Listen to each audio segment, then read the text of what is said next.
Hello मेरे प्यारे बच्चों, आप सभी लोगों के लिए लेकर आया हूँ क्लास 12 का मोस्ट इम्पोर्टेंट टॉपिक जो हर साल बोर्ड एग्जाम में पूछा जाता है। आप लोगों को वीडियो अच्छी लगे तो वीडियो को लाइक और सब्सक्राइब जरूर कर देना। तो आइए देखते हैं टॉपिक। तो हमारा टॉपिक है चैप्टर 1 का वैद्युत आवेश तथा क्षेत्र यानी कूलाम का नियम। ठीक है, तो इसमें कूलाम का नियम बनाएंगे हम।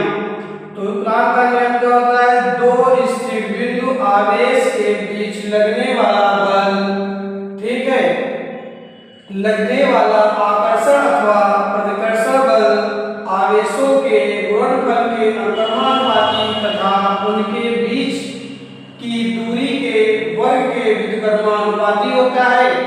ठीक है, तो हमारे पास यहाँ पे मतलब कि जो दो स्थिर बिंदु आवेश जैसे कि होते हैं यहाँ पे Q1, अगर यहाँ पे दो बिंदु हमारे Q1 प्लस और Q1 प्लस है तो यहाँ पे जो बल लगेगा हमारे पास वो प्रतिकर्षण बल लगेगा। ठीक है, अब इन दोनों के बीच जो बल लगेगा वो लगेगा प्रतिकर्षण बल। अगर एक आवेश प्लस का है और दूसरा माइनस का आवेश है तो यहाँ पे लगेगा आकर्षण बल। ठीक है, तो अब करते हैं। तो सवाल कह रहा है दो स्थिर बिंदु आवेशों के बीच लगने वाला आकर्षण अथवा प्रतिकर्षण बल आवेशों के गुणनफल के अनुक्रमानुपाती तथा उनके बीच की दूरी के व्युत्क्रमानुपाती होता है। यानी जो आकर्षण बल तथा प्रतिकर्षण बल होते हैं वो आवेशों के गुणनफल यानी जो आकर्षण बल यानी F, ठीक है, उसके बाद अनुक्रमानुपाती किसके होता है? आवेशों के गुणनफल यानी Q1 into Q2। ठीक है, उसके बाद तथा उनके बीच की दूरी के वर्ग के, तो दूरी क्या होती है? R होती है।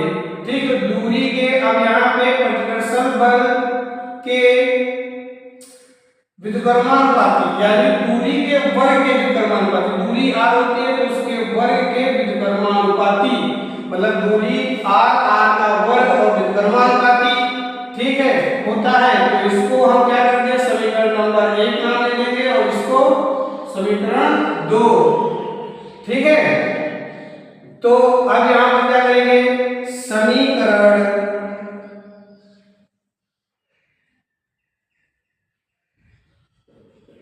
1 व 2 को मिलाने पर, अब एक बार दो समीकरण 1 व 2 को मिलाएंगे। ठीक है, तो यहाँ पे इन दोनों को मिलाएंगे तो हो जाएगा F इक्वल, अब ये हो जाएगा ऊपर F Q1 into Q2 upon में आ जाएगा R स्क्वायर। ठीक है, समीकरण 1 और 2 को मिलाने पे ये आएगा हमारा। ठीक है, अब यहाँ पे क्या करेंगे हम? अब यहाँ पे ये साइन हटाएंगे तो हमारा कांस्टेंट क्या आ जाता है? ठीक, तो यहाँ पे क्या आ जाएगा? तो Q1 into Q2, ठीक है, अपॉन में R स्क्वायर। ठीक है, अब यहाँ पे एक चीज देखना, अब यहाँ पे जो हमारा K होता है, क्या होता है? K होता है नियतांक। ठीक है, नियतांक होता है। ठीक है, और यहाँ पे जो K की वैल्यू होती है वो होती है 1/4 pi epsilon not.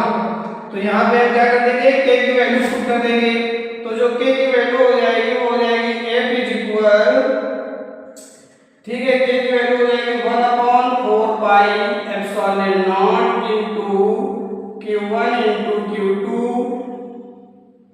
Upon R square. ठीक है, तो ये हो जाएगा हमारा कूलाम के नियम से जो है आकर्षण बल तथा प्रतिकर्षण बल का फार्मूला हो जाएगा। ठीक है, तो अब यहाँ से इसमें कुछ पॉइंट समझेंगे। ठीक, अब हमारे पास वो जो पॉइंट होते हैं क्या होते हैं? अब यहाँ पे हम पॉइंट समझेंगे। सबसे पहला पॉइंट हमारे पास जो होता है, अब यहाँ पे 1/4 पाई एप्सिलॉन नॉट की जो वैल्यू होती है 1/4 by epsilon not is equal होती है 9 इंटू 10 की पावर 9, ठीक है, न्यूटन मीटर स्क्वायर प्रति कूलम स्क्वायर, ठीक है। उसके बाद अब इसमें जो एप्सिलॉन नॉट होता है, ठीक है, वो निर्वात की वैद्युतशीलता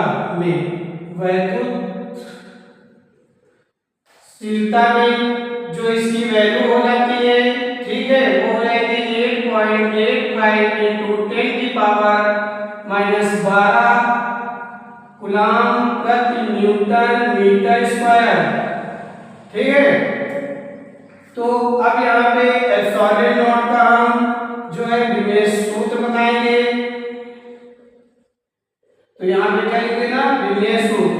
अब जो एप्सिलॉन नॉट का विमेय सूत्र होता है वो होता है हमारा n की पावर n, n की पावर माइनस n, n की पावर -3 और t की पावर 4, a की पावर 2, ठीक, ये विमेय सूत्र होता है, ठीक है।